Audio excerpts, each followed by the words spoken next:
Média libre et indépendant, avec plus de 2000 heures de podcast audio et replay vidéo, uniquement par abonnement. On va évoquer les créatifs culturels. Alors ça, c'est quelque chose dont j'entends parler de plus en plus. Et c'est assez intéressant parce que on se demande qui sont... On en parle sans vraiment savoir qui ils sont, ces créatifs culturels. Et d'où ça vient, d'où le mouvement vient d'abord. C'est une vaste question et j'espère qu'on a toute la journée. Je vais finir vers 18h à peu près. C'est une longue histoire. En fait, c'est la réunion de tout un tas de courants qui ont démarré. On pourrait même presque dire que les hippies d'il y a une cinquantaine d'années ou il y a 40 ans, font aussi partie du terreau des créatifs culturels. Ouais. Les bobos, il y a une partie des bobos qui peuvent être incluses dans les créatifs culturels. Les créatifs culturels, en fait, ce sont des gens qui sont quelque part en rupture avec la société néolibérale dans laquelle nous sommes en ce moment, le courant principal, le mainstream, et vers lequel... J'aime pas dire on veut nous faire rentrer, ça voudrait dire qu'il y a un cabinet secret derrière. Il y a un complot, il y a une officine, oui c'est ça, shadow cabinet. Ouais. Et avec pourquoi pas des maçons, des Illuminati, des reptiliens et des extraterrestres. Donc non, c'est simplement qu'il y a une tendance naturelle au nouveau pouvoir, et le nouveau pouvoir au 21e siècle, c'est l'argent, j'invente rien, tout le monde le sent, tout le monde le sait. Si vous êtes dans un dîner mondain et vous dites je suis très spirituel, vous intéressez personne. Si vous dites je suis milliardaire, subitement tous les yeux se tournent vers vous en disant qu'est-ce que tu peux faire pour moi? J'ai mon fils qui cherche un boulot, etc. Donc voilà. Là, les créatifs culturels, ce sont des gens qui sont en rupture avec ces valeurs-là. Et quand je dis le mot valeur, c'est important parce que ils sont en rupture avec les valeurs de non-respect de la nature. Ils sont en rupture avec le non-respect de l'équité du principe masculin et féminin. Et je ne parle pas de social là. C'est pas un problème de respect de l'égalité de la femme par rapport à l'homme. Non, c'est le féminin que chacun porte en soi quand on est homme et le masculin quand on est femme.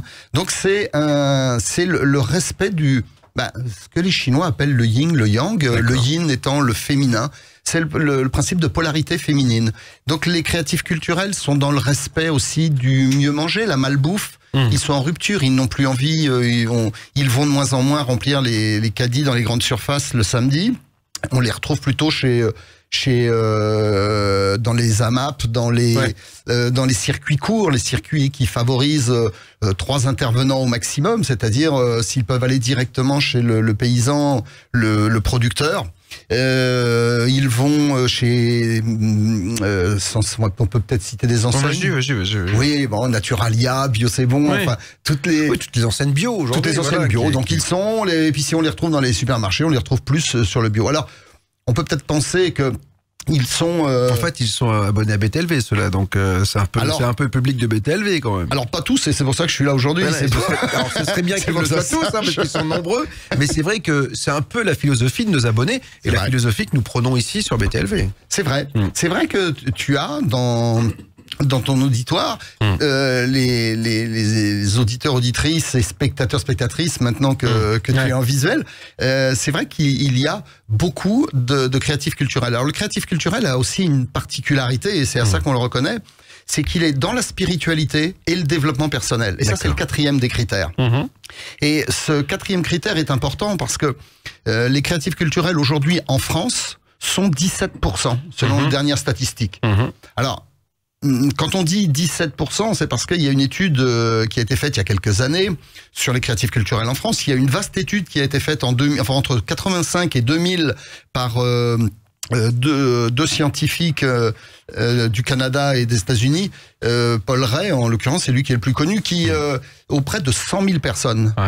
Et les États-Unis sont en avance. Ils n'ont pas tout à fait les mêmes critères de sélection et de qualification de ce que sont les créatifs culturels. Pas tout à fait. Nous, on a complexifié un peu parce qu'on a rajouté 2 critères. Parce qu'on est français. Parce qu'on est français, on aime que ce soit complexe. Donc, on a rajouté le critère de multiculturalisme et surtout multiculturalisme vis-à-vis de l'Afrique du Nord, vis-à-vis de l'Afrique en général. Et donc, c'est l'intégration des autres cultures, ce que les Américains n'avaient pas fait. Et puis, surtout, Chez nous, on a ramené le principe de spiritualité que les Américains ont peut-être un peu moins, ou du moins ils sont moins sensibles à ça. Alors, chez nous, nos chiffres, c'est 17% des créatifs culturels. Ouais. Alors, 17% des créatifs culturels, et on rajoute à cela 21% d'alters créatifs, qu'on appelle aussi les créatifs individualistes. Et les alters créatifs, 21%, ce qui fait qu'on arrive à 38%. La différence entre les créatifs culturels et les alters créatifs, c'est que le deuxième groupe ne bénéficie pas du quatrième volet qui est la spiritualité. D'accord. C'est-à-dire que ils sont dans l'équité, le principe d'égalité du féminin, du masculin. Ils sont dans les valeurs écologiques, les valeurs de respect. Ils sont dans le sociétal. Ils s'intéressent énormément à la société, mais ils s'intéressent à eux. Ils sont centrés sur eux. Et Dieu n'existe pas forcément pour eux. Et ceux-là, ils sont 21%. Ce qui fait quand on les additionne, on arrive à 38%. 38%, ça fait 25 millions de Français. Alors, deuxième chose, et là j'arrive vraiment à un point qui me semble très important, c'est que on a 25 millions de Français qui ne savent pas qu'ils sont contaminés par ce virus, qui est un virus latent, qui est évolutif. Ils sont hommes, femmes, droite, gauche, blanc, noir, jaune, rouge pour certains. Ils sont de toutes les couleurs, ils sont de tous les âges, ils sont de toutes les classes sociales. Et ils ne savent pas eux-mêmes qu'ils font partie de ce groupe socio-culturel des créatifs. Et des créatifs ou culturels ou individualistes. Et ils sont en rupture avec la société parce qu'ils sont porteurs d'une nouvelle valeur émergente. Et ce sont des émergents. Nous, on pourrait dire ici que tous ceux qui travaillent à BTLV sont des créatifs culturels aussi. Bien sûr. Mais on ne le savait pas. C'est-à-dire que moi, j'ai entendu parler une fois dans un dîner des créatifs culturels. Je me suis dit, bon, c'est encore un truc, un courant nouveau, etc. Mais c'est vrai qu'on n'en parle pas énormément. C'est normal. Pourquoi ? Ben c'est normal parce que on ne peut parler aujourd'hui pour parler, il faut un média. Ce média, il coûte de l'argent. Donc pour que ce média utilise une information, l'exploite, il faut que cette information soit monnayable. D'accord. Il faut qu'elle soit marchande. Si elle n'est pas marchande, aucun intérêt d'aller faire la promotion des créatifs culturels. D'autant plus que les créatifs culturels vont faire quoi ? Ils achètent de moins en moins, donc ils sont, je ne vais pas dire qu'ils sont adeptes de la décroissance, mais pas loin. Mais du moins, ils ne sont plus dans la consommation sans aucun sens. Ils achètent différemment. En fait, ils achètent avec du sens. Ils mettent de la valeur dans ce qu'ils achètent. Ils mettent du respect dans ce qu'ils achètent. À partir du moment où ces gens-là représentent un danger pour le système économique, parce que qu'est-ce qui va se passer ? Demain matin, tu vas dire à 25 millions de personnes, écoutez, vous faites tous partie d'un même groupe, bah tiens, il y a une association, allez adhérer, vous êtes tous ensemble, vous allez même être représentés.